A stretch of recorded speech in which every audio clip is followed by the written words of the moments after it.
Welcome to the Old Time Radio Westerns. I'm your host, Andrew Rines, and I'm excited to bring you another episode absolutely free. This episode is one of many released every month, totaling over 80 episodes so far. Each one is meticulously digitally restored and stored in the cloud for your convenience, a process that incurs costs. To help cover these expenses, you might hear some advertisements throughout the episode. While we do retain the original commercials for historical authenticity, you may also encounter modern ads, which help keep the lights on. If you prefer an ad-free experience, we offer a couple options. You can listen to the episodes on YouTube, where they don't include the audio ads, although YouTube may provide their own ads on their platform. Alternatively, you can also support us by becoming a patron on our Patreon page. For more information, go to otrwesterns.com/donate.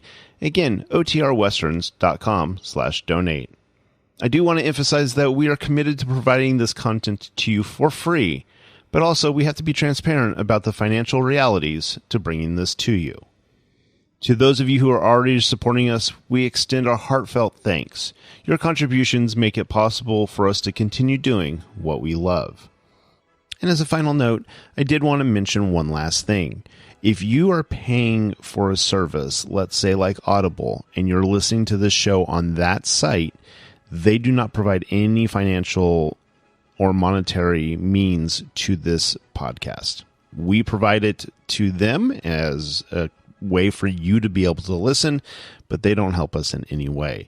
So again, thank you to everybody who's already supporting, and those of you who want to support us in the future, I deeply appreciate it. Now, let's get into this episode. This episode is going to be Gunsmoke. Original air dates January 19th, 1958, and the title is Moo Moo Raid. Hope you enjoy.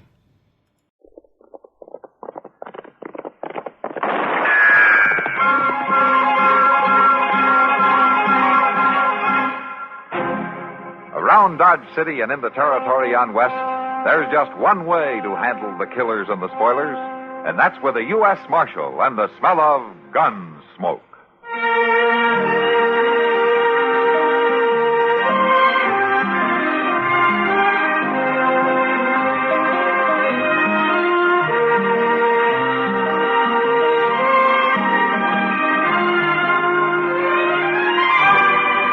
Gunsmoke, starring William Conrad, the story of the violence that moved west with young America, and the story of a man who moved with it.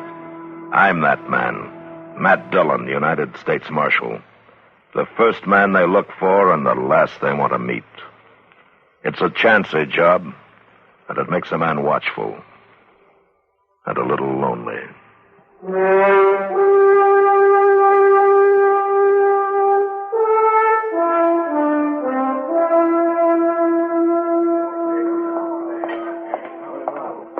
Marshal? What? Marshal, I've been looking for you. Oh, hello, Tush. I just want to ask you one question. All right, go ahead, ask. Are you not sworn as a matter of bounden duty to uphold law and order in Dodge City? Well, I guess you could put it that way. Then why don't you get up from that there table and go out and find that cow? Cow? Goodness, you think all Mr. Jones got to do is go around hunting some scrawny old You cow? keep your mouth shut, Chester. Just a doggone minute here. Ain't nobody gonna smart off at Sit me down, like that. Chester, sit down. You too, Tush. You keep waving your arms like that, you're going to get apoplexy. I ain't got no time to sit down, Marshal. I got 1,400 head of cattle over across the river, bawling and a frothing. I got buyers up at the Dodge House willing to pay pretty near anything I ask because I'm bringing in the first trail herd of the season, providing I can. Marshal, you've got to find out what happened to Oney Hager and that gall-dying cow of his. Well, how do you know anything has happened to him? They ain't at that shack of his, neither one of them. If he was just going visiting, he wouldn't take the cow, would he? He might. Oney Hager's pretty crazy about that cow. You shut up, Chester. I didn't ask you. I didn't ask if you asked. I was just saying Moon says all right, Chester. Look, Tush, why don't you just sit down and have a beer, huh? Oney will be back in his own good time. Well, his good time ain't mine. Bert Collins is bringing a herd up for the Circle C. He ain't more than 2 days behind me. And if he gets his cattle across that river and into them shipping pens first, he'll get the big price and not me. Well, I'll check around town in the morning to see if anybody knows where Oney went. Or to ask his neighbors, they ain't seen him for 4 or 5 days, or the cow either. And, Marshal, I'm reminding you of your sworn duty. My sworn duty doesn't include going out and scouring the countryside for a missing cow, Tush. Not even if there's been foul play done? What are you talking about? That shack of his has tore up something awful, like there was a big fighting ruckus in it. Is that the only reason you think something's happened to Oni, the way the place looks? Marshal, Bert Collins wouldn't stop at nothing to get that herd of his in ahead of me. He's just low down mean enough. Well, it's too late to start tonight, but I'll see what I can find out first thing in the morning. All I'm asking, Marshal, for you to enforce the law and protect the innocent and bring a guilty to justice. Yeah, I'll try to do all of that, Tush, the first thing in the morning, huh? Now, why don't you check in at the Dodge House and try to get some sleep? I doubt I'll close my eyes. All them cattle on the far side of the river, all that money on this side, I won't sleep a wink, Marshal, but I hope you pass the trail. Thanks, Tush. My goodness, Mr. Dillon, all that fuming and fretting over a 16-year-old cow that's a dang skinny, her hip bones stick out like a hubs on a wagon wheel. Yeah, but she comes in handy, though, for a job like this. Hello, Matt. Chester. Oh, hello, Kitty. Oh, Kitty. Sit down. You like to have some beer? Yeah, thanks. All right. What's Tush Lee all worked up about, Matt? Oh, he's got a trail herd that he wants to bring across the river. He's pretty upset because he can't find Oni Hager and that cow of his. What's Oni Hager's cow got to do with it? Well, for land's sake, Miss Kitty, everybody knows you got to have a cow or a steer that's a good swimmer and it'll take the lead if you want to drive a herd across water. Well, I didn't know it. Is that true, Master? Yeah, that's true. See, a lot of herds have a natural leader or two, and they'll take to water. The rest of the cattle will follow them across. But you try to force the herd in, the chances are they'll panic and half of them will drown. Huh. I never heard of it. Oh, Oni Hager makes a lot of money every season just leading the herds across the Arkansas. That old cow of his takes to water like a duck. Well, then it's not a joke. Without that cow, Tush is in trouble. Sure he's in trouble. When Bert Collins hits here in a couple of days with his herd, there's going to be more trouble. But he's already here, Matt. Huh? Collins? Yeah, I seen him on the street this afternoon. Ain't he due in yet? No. He must have had a gun ahead. Mr. Dillon, Tush said that shack of Oni's is all tore up like they'd been a fight. Yeah. And Oni's not one to go off on sudden trips. You know something, Kitty? I think you're right. It's not a joke.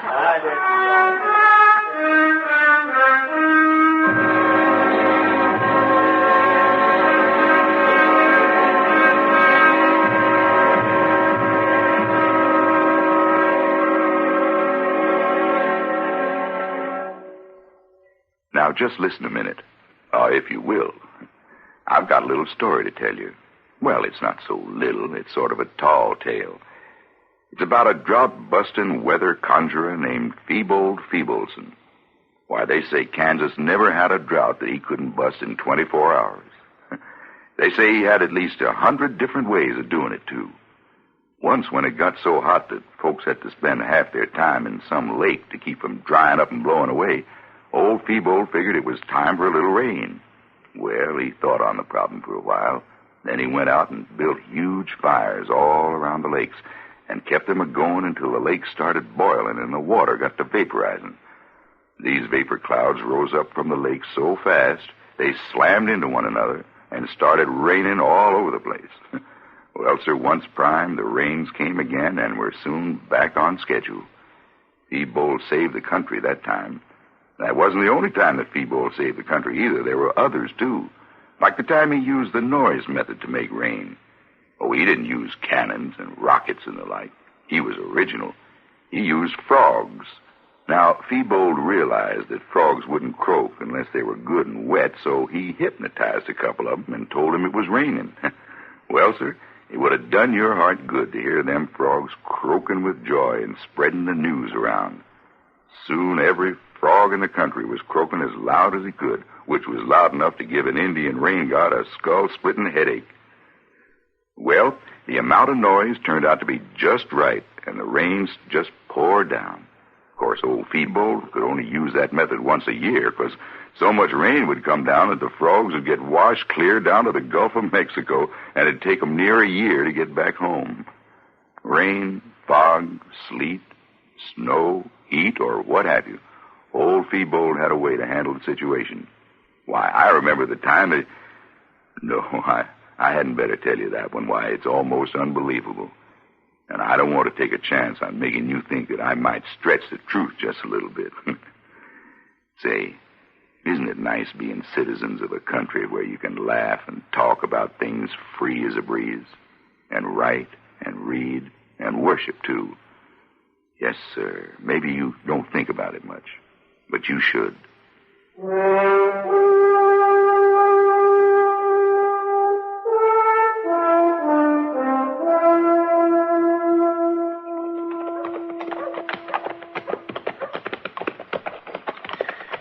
It sure is good to get back, Mr. Dillon. I'm terrible hungry. Matt! Oh, Matt! Huh? Wait a minute. Oh, hello, Doc. Oh, Doc. Want to talk to you. All right.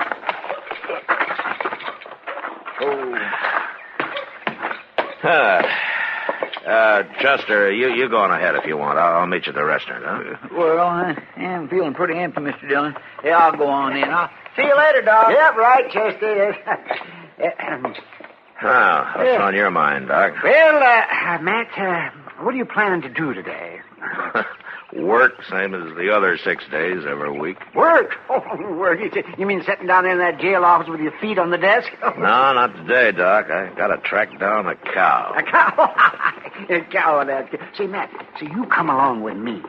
Oh, where? But I gotta look in on a couple of patients out toward Kiowa Meadows. Now, it won't take long, and we'll have the rest of the day to shoot us some prairie hens. Prairie hens? This time of year?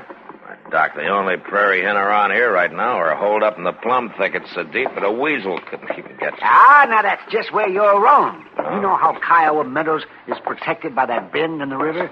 Those high bluffs on the north side there? Oh, yeah. And these last few weeks, it's been mighty warm for this time of year. Yeah. Well, it's made a kind of a false spring out there in the meadow. Now, the way I hear it, it's just as green as May. With a stand of young clover coming up there, and wild timothy and buffalo grass, and the prairie hens are just swarming. You know something? That's possible, Doc. I remember something like that happening a few years back. Well, come on, then. Let's get out there and get at it. Well, Doc, I already told you. I gotta find a cow. What? Are you serious? Yes. I thought that was a joke. I wish it was. Say, you haven't seen anything of Oni Hager, have you? You mean Oni's cow? Uh-huh. Oh, my. That old bag of bones. Well, if that old bag of bones doesn't turn up pretty quick, it's going to cause the worst fight that this town's ever seen. Fight? Now, who'd have bothered to fight over that scrawny old walking carcass, huh? Except Oni, of course. No, not Oni. A couple of pretty tough boys named Bert Collins and Tush Lee. See, Oni's disappeared, and that's the trouble. Tush thinks that Collins has had something to do with it. I'm not too sure, but what he may be right. Well, what do you mean? Well, Chester and I just got back from a look at Oni's shack this morning. There's been a fight in it, all right. The cook stove's knocked over. Table's smashed. No sign of Oni or the cow anywhere. Oh, well, gee, Matt, maybe he went on a trip. He took his cow along? Oh, well, no. See, Matt, if anyone done something to poor old Oni, they ought to be hung. Well, I feel the same way, Doc. He's got his faults, but he's a harmless old coot, and he never did any hurt to anybody in his whole life. Yeah. It kind of looks like somebody did some hurt to him, though.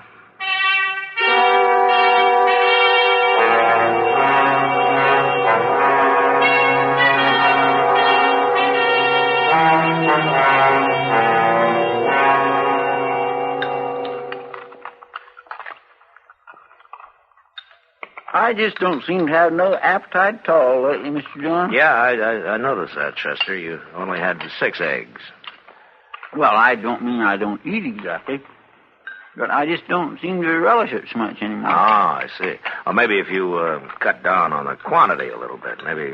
No, it ain't that, I don't think. Oh. See, it's just more like I've been feeling poorly lately. Nothing particular, exactly, just kind of sore all over. Tell me something, Chester. You didn't start getting these feelings just a few minutes ago, did you, when I told you about Doc going hunting today? Oh, my goodness, no, Mr. John. I've been having these pains for a long time. Oh, I see. Of course, Now that you mention it, I declare I bet it sure wouldn't do me no harm to... Get out in the open for a while, huh? Oh. Like around Kayawameta, for instance, huh?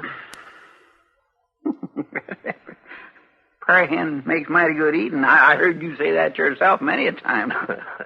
Doc's already promised us some, Chester. Oh, Doc's already... Look, seeing is believing. Doc can't hit the side of a barn with both hands and a board in the middle. You know that. Matt.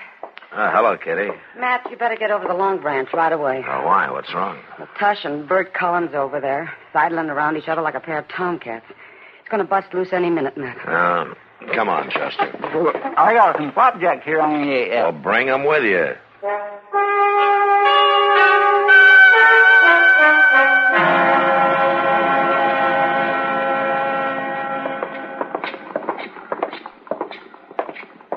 Ain't ought to say nothing about nobody. There they are, Mr. Dillon.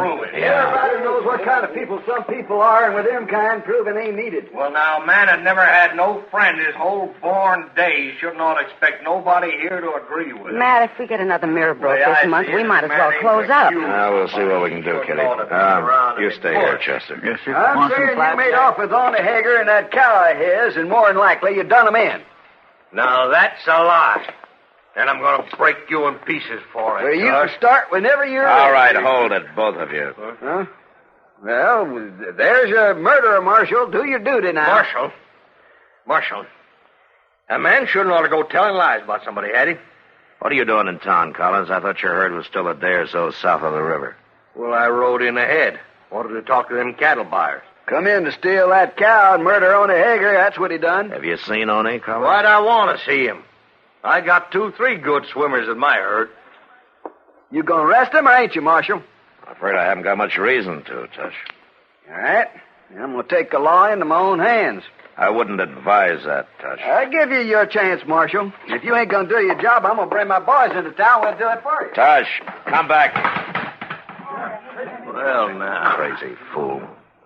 A man is going to be attacked. He shouldn't ought to just stand around and do nothing to protect himself, should he? Now, wait a minute, Wait Collins. nothing. I'm going to camp and get some of my boys, Marshal. Doggone old cow sure is causing a lot of trouble, ain't she, Mr. Dillon? Yeah. And it's going to get worse.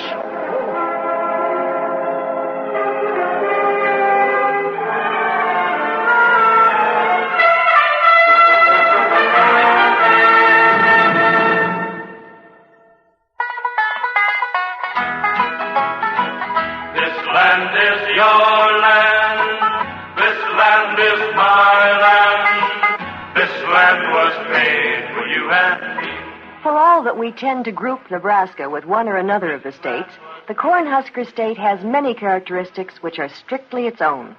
Since 1875, for example, Nebraska has been a debt-free state which preferred to spend 10 years building the Capitol at Lincoln rather than spend money it didn't have. Further, as its name may indicate, corn is its most important crop, and Omaha's stockyards are among the largest in the world. Then there's historic Chimney Rock near Bayard, and the town of Alliance, which was once almost sold by the Burlington Lines Railroad. Many years of tears and Indian wars and hardships such as the grasshopper plague contributed to the words which are engraved upon the Capitol. Honor to pioneers who broke the sods that men to come might live. Nebraskans live by these words, and they live for them.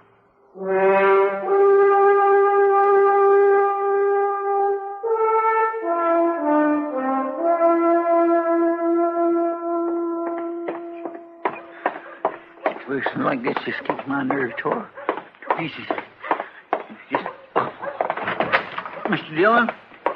Mr. Dillon? Shut the door, Chester. Oh, Hester. Mr. Dillon, what are you aiming to do? Sit here and digest my breakfast. Why? But they're going to be at it any minute now. Who is? Tush Lee and Bert Collins, you ain't forgot about them, have you? No, but I wish I could. Well, they're in town right now, both of them, and they got their men with them. Yeah, I know. Well, if you already know, why don't you do something? Like what, Chester? Well, my land, you could... At least you could go...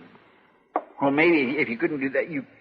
Well, you can't just sit here and let them kill each other. Oh, but I can sit here until I'm sure that that's what they're going to do. Yeah, but they are. That's what I'm telling you. Tush is up there at the Long Branch saying how he's going to hang Bert, and Bert's down at the other end of the street making his brag about how he's going to shoot Tush so full of holes that birds can fly through. Chester, if all the killing that's talked about in Dodge City was actually done, Boot Hill would be 10 miles wide and 20 miles long. But these two are really going to. Then I'll deal with it when it starts. And that'll be any minute now. Everybody else in town thinks so, too. Take a look out this window. There ain't a soul in the street except for some crazy fool leading a... Mr. Dillon? Yeah, what's the matter? Tony Hager. What? He's got his cow. He ain't dead at all. Come on.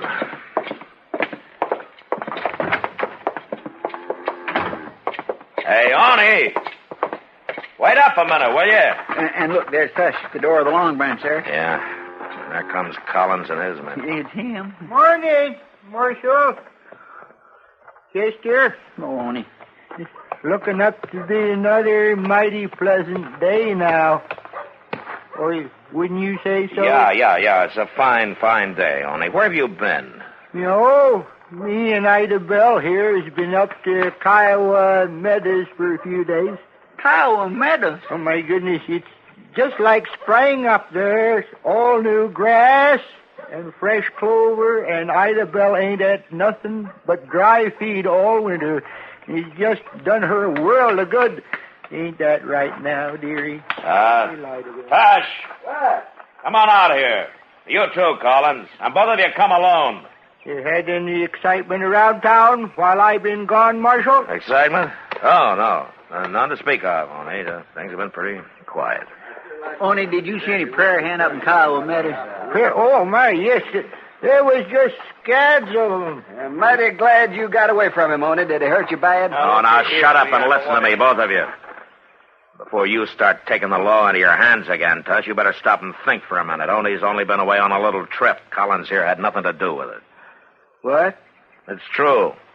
Tell him, Oni. Well, I don't know what you're talking about, but me and Ida Bell's been up to Kiowa Meadows. Well, there you are, Tush. Like I told you. Well, how was I to know? Well, you didn't know. And it's like I said, a man hadn't ought to say what he ain't sure of. I reckon I was kind of in the wrong, all right. Well, that's for dang sure. And you made me look real bad, Tush. Yeah, I guess I did. Bert, I might set up drinks if you was a mind to. All right. You ain't got to say that but one time. Let's go. Oni, will you have that cow down the river in a couple hours? I got a job for her. Well, I'm mighty sorry, but Ida Bell can't do no swimming today. She can't? Well, why not? Well, she ate too much green clover, and she ain't going to be fit to go in the water before tomorrow. Tomorrow may be too late. Oh, forget it, Tush. Throw your herd in with mine. We'll swim them across together. Well, Then we'll hold out for the same price with them cattle buyers. fair enough. Oh, all right. Come on, let's get that drink. Okay. Say, Oni, Yeah? if you went off on a trip on your own choice, now how Yeah. come your house was all tore up so bad that way? Yeah? Well, that was on account of Ida Bell. She didn't know where we was going, and she put up an awful ruckus before I convinced her. But it wasn't the barn that was tore up, it was the house. Well, of course it was. Where do you expect me to keep her, outdoors? No, Oni. Nobody would expect you to keep that cow any place except right in the house.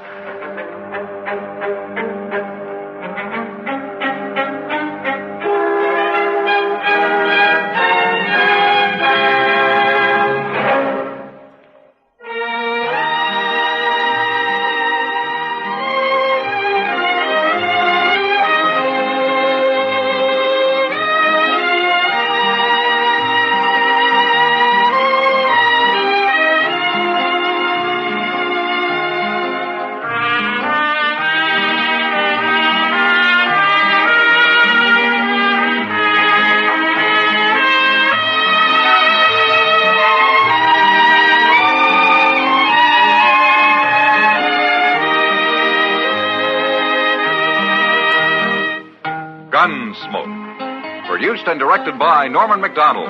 Stars William Conrad as Matt Dillon, U.S. Marshal. Featured in the cast were Parley Bear as Chester, Howard McNear as Doc, and Georgia Ellis as Kitty.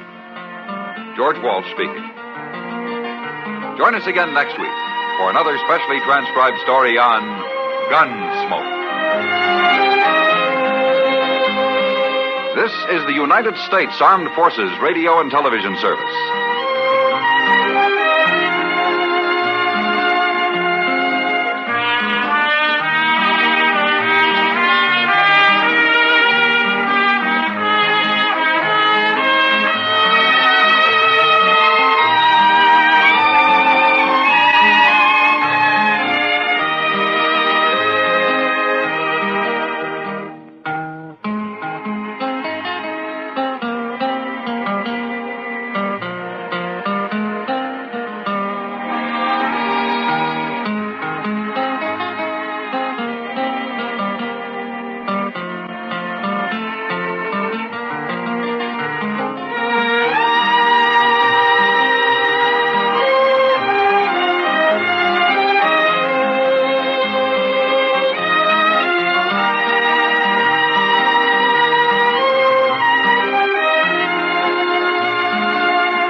This has been a presentation of OTRWesterns.com, and we hope you enjoyed.